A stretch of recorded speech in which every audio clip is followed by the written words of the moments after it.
आपल्या तालुक्याचे माजी आमदार सन्मान्य वैभवराव पिचक, शिवसेनेचे पक्षप्रतोद मान्य भाऊजी चौधरी,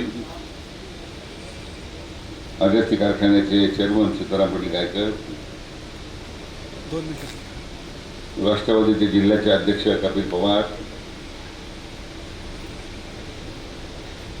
शिवसेनेचे तालुका प्रमुख संजयजी वास्तवरे, भारतीय जनता पक्षाचे जिल्ह्याचे नेते मान्य जारिंदर पाटील वागचौरे, राष्ट्रवादीचे तालुक्याचे अध्यक्ष शरदराव चौधरी, भाजपाचे अध्यक्ष यशवंतराव आव्हाने, माजी जिल्हा परिषदेचे आमचे नेते सीताराम पाटील देशमुख, माझे मित्र विजय देशमुख, इतर सर्व श्रीमती स्वाती शंकर, विकासजी वागचौरे, प्रकाश मालुंकर, सर्व उपस्थित आपल्या शिवसेनेचे संपर्क प्रमुख बाजीराव दराडे, आपल्या ज्यांच्यासाठी आपण एकत्र जमलेलो आहोत ते आपल्या विभागाचे खासदार मान्य सदाशिवराव लोखंडे साहेब आणि उपस्थित बंधू भगिनी आणि मित्र, आजची बैठक एकतर नियोजनासाठी आपण त्याचं आयोजन करण्यात आलं होतं. प्रथमतः आज 1 मेच्या महाराष्ट्र दिनाच्या आणि कामगार दिनाच्या आपल्या सर्वांना मी मनपूर्वक आपल्याला सर्वांना शुभेच्छा देतो आणि यायला उशीर झाल्याबद्दल आपल्या सगळ्यांची क्षमा मागतो.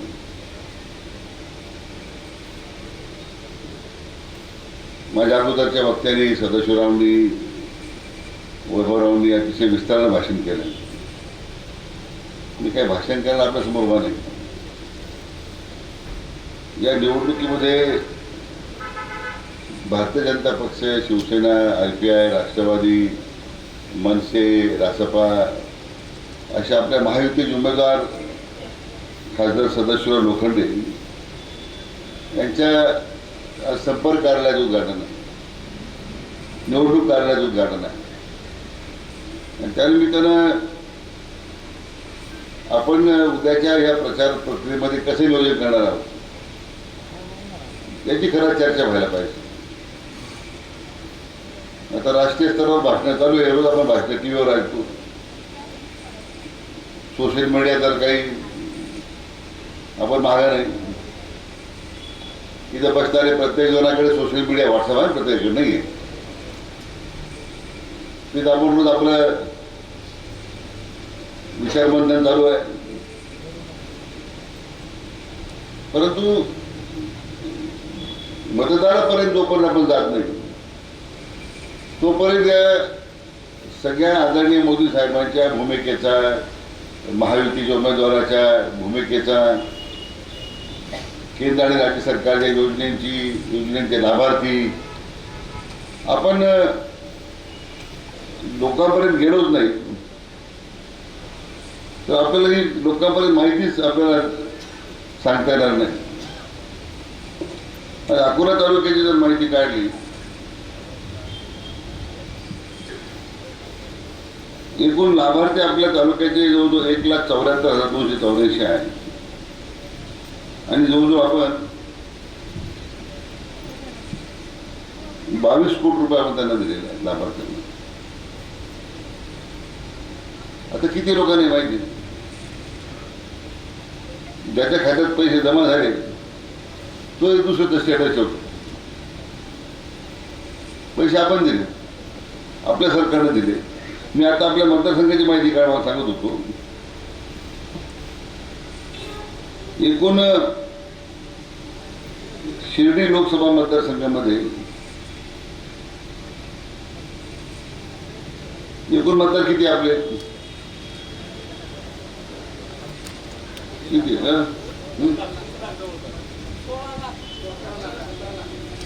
16 लाख, 17 लाख, अजून 18 लाख, अजून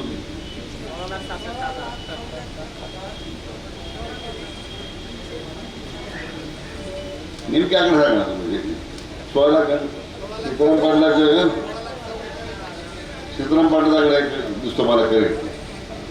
बाकी सगळे आपण ते सगळे ओपन चांगलं सांगू राहिले, तुम्ही सगळे तुला चांगलं सांगत होतो. तुला तर या अर्थी की आपण अभ्यास करत नाही.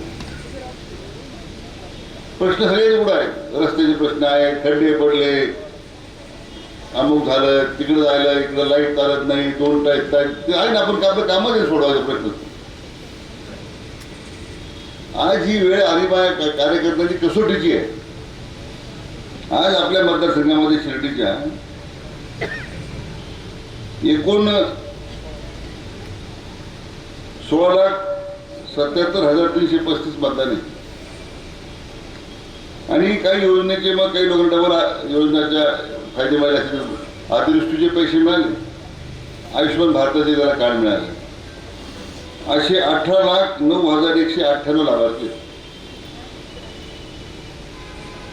आपण 70% जरी धरले आपण की काही डबल लाभ मिळाला सोडून दिला तरी 14 लाख येत नाही.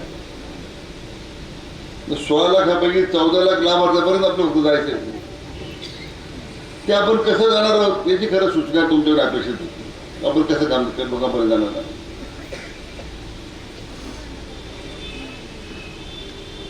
लोकांच्या पर्यंत आपण गेलोच नाही, मतदारांना जाऊन सांगितलंच नाही, तर आपण या निवडणुका कशा आपण मतं आपल्या तालुक्यातून मिळणार आहेत. मी आता जो वैभवरावशी चर्चा करत होतो, भाऊ चौधरीची चर्चा करत होतो, निवडणुकीच्या प्रक्रियेत जे नियोजन लागेल ते करा, लोक मतदारांपर्यंत तुम्ही गेलं पाहिजे. आपण जी पुस्तिका काढलेली आहे प्रत्येक गावाची, त्या गावाची ही सगळी आपण निवडून दिली तुम्हाला. प्रत्येक गावामध्ये किती लाभार्थी कोणत्या योजनेची पुस्तके तुम्हाला देतो. आता मी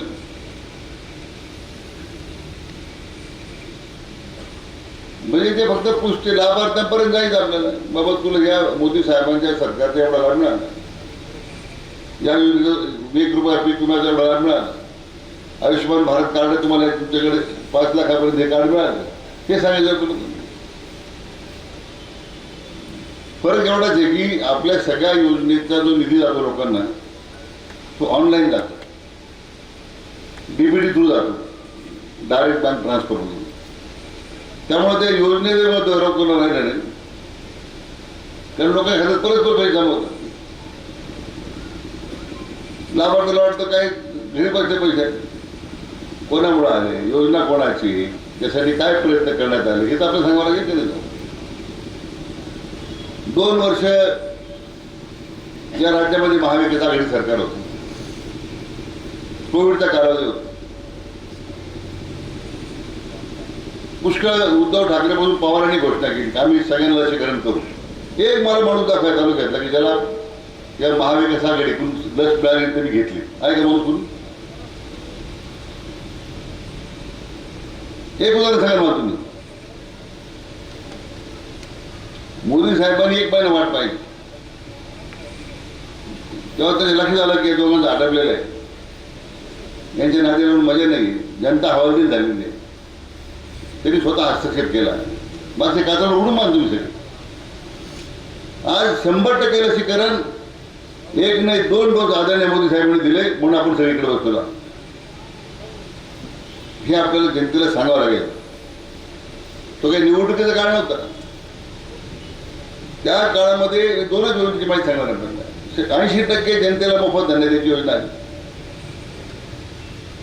आज 3 वर्ष झाले, आज 2004ला मुदत संपली, त्याची 5 वर्ष मुदत वाढवली. 80% लोक जे आदरणीय मोदी साहेबांच्या योजनेचा लाभ घेत आहेत, इथं आपण बसल्यापैकी 80% लोक तेच येत नाही का नाही. आपण लाभ घेतो ना, आपण हेच लोकांना जाऊन सांगायचं आपल्याला. ते तालुक्याच्या गडबाज्या, तू इकडे पाहत नाही, तो तिकडे जात नाही, तर काही तुम्ही विचार करू नका, ते चालूच राहणार आहे. आपल्याला गडबाजी 5ला पुजली ती ग्रामपंचायती असेल, सोसायटी असेल, कारखान्याची असेल, आणखीन काय कुठली असेल. आपलं सगळ्यात कोणती सभा म्हणली का चुकणार आहे, हा दिसत नाही, तो दिसत नाही. तू कुठे गेला असेल, तू तिकडे गेला असेल, काय आपण चर्चा करतो आपण या जागेवर. मग आपण जर जागेवर असलो, मला वाटतं कोण गैरहजर की अजिबात चिंता करू नका तुम्ही.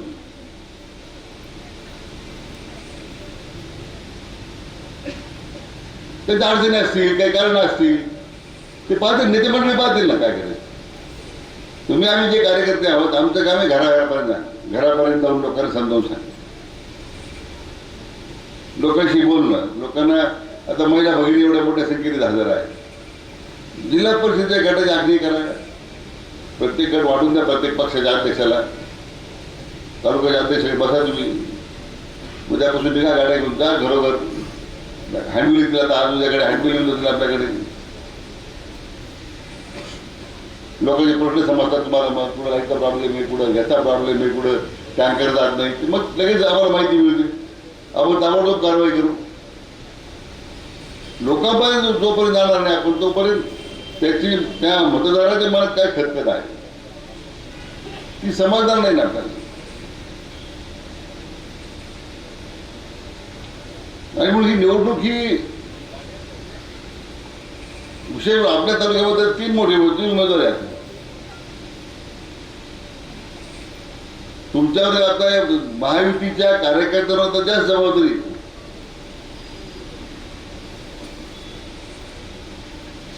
आता 7 बारामतीचं मतदान झालं की अजित पवार मला म्हटले का मी अकोल्यातून सभा घेतोय, म्हणजे काय सभा अकोल्या.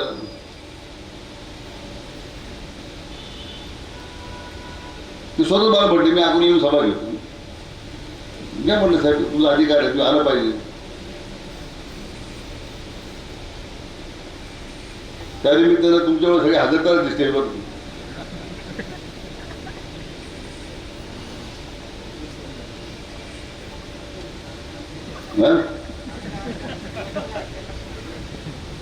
म्हणून ही निवडणूक काही ग्रामपंचायतीची नाही आहे, जिल्हा परिषदेची नाही आहे, पंचायत समितीची नाही आहे, विधानसभेची नाही. रुसवे फुगे आपण तिथे पाहू नये. आपली अडचण काय झाली, मागच्या 2 वर्ष निवडणुका नाही, जिल्हा परिषद नाही, पंचायत समिती नाही, छोट्या निवडणुका नगरपालिका नाही. त्यामुळं जो उठला तो त्या खासदाराला आपली नाराजी व्यक्त करत राहतो. शौचालय नाही, गटरला पाणी नाही, नळाला पाणी नाही, काय खासदार करतात. खासदारचं काम आहे त्या गावाचं ग्रामपंचायत सरपंच काय करतो मग ते नळाला पाणी येत नसलं तर. पण मध्ये आता जिल्हा परिषद निवडून झाली असते, जिल्हा परिषद सदस्य असतात ते विचारांनी धावपळ केली असते ना गावाबद्दल. पंचायत समिती सदस्यांनी धावपळ केली असती, नगरपालिकेच्या नगरसेवकांनी धावपळ केली असती. ही राजकीय जी निवडणुकीचे जे ध्रुवीकरण आहेत ना, ही फार गरज आहे, त्याची आवश्यकता असते. पण मी आधी वेळ घेणार नाही. मी फक्त एवढी विनंती करणार आहे की आपण सगळ्यांनी, माझी कार्यकर्त्यांना अतिशय हात जोडून नम्र विनंती. आता ही सभा झाल्याबरोबर वैभवरावांना माझी विनंती आहे, सीताराम पाटलांना विनंती आहे, बाजीराव आहे दराडे समन्वयक त्यांना विनंती आहे, राष्ट्रवादीचे मला वाटतं सीताराम पाटलेच आहे,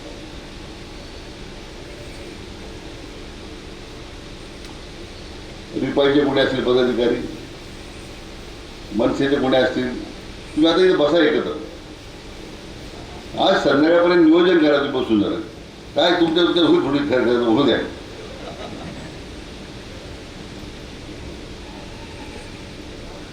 ती होणार थोडीशी.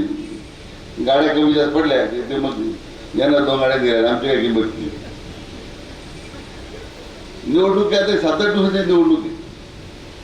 उद्या लक्षात घ्या, या निवडणुकीमध्ये नुसतं सदस्य लोकांना भविष्यावलंबून नाही आहे. उद्या काही विपरीत झालं तर तुमच्या आमच्या सगळ्यांचं भविष्य काय पडायला लागलेलं आहे. हे तुम्हाला मांडे की मला माहिती. उद्या तुम्हाला येऊन कोणी धन्यवाद देणार नाही की तुम्ही आमचं काम केलं. आतून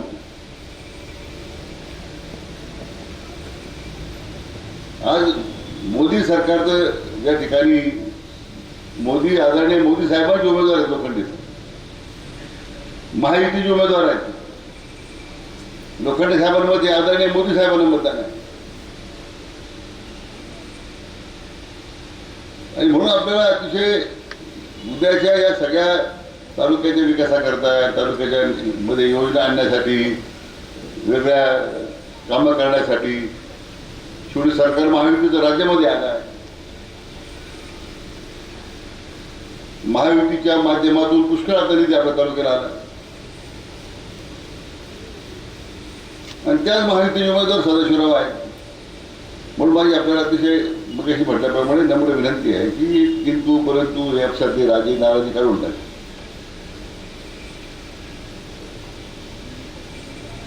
आजच नियोजन झालं पाहिजे. आणि थोडे कार्यकर्ते प्रमुखच आहेत ना. आत्ताच बघा तुम्ही गटवाईज किती जिल्हा परिषदेची गट आहे आपल्याकडे. मी 12 गण आहेत आपल्याकडे पंचायत. 12 गणात 12 कार्यकर्ते बसतात त्या पक्षाचे. गणवाईज कार्यक्रमाची प्रक्रिया सुरू करा. महिला मंडळाकडे नगरपालिकेची वाढवाईज तुम्ही तुमची आखणी करा. ज्याला तालुक्यात फिरायचं आहे त्या महिला मंडळाला तुम्ही तुमची यंत्रणा सजवणी करा. आम्ही यंत्रणा देऊ तुम्हाला. तालुक्यात घरोघर जा.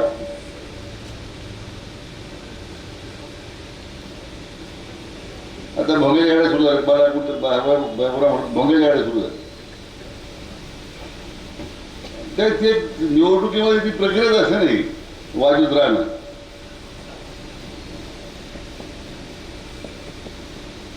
परंतु मला वाटतं की आपण सगळ्यांनी आता मनामध्ये आडी ठेवू नका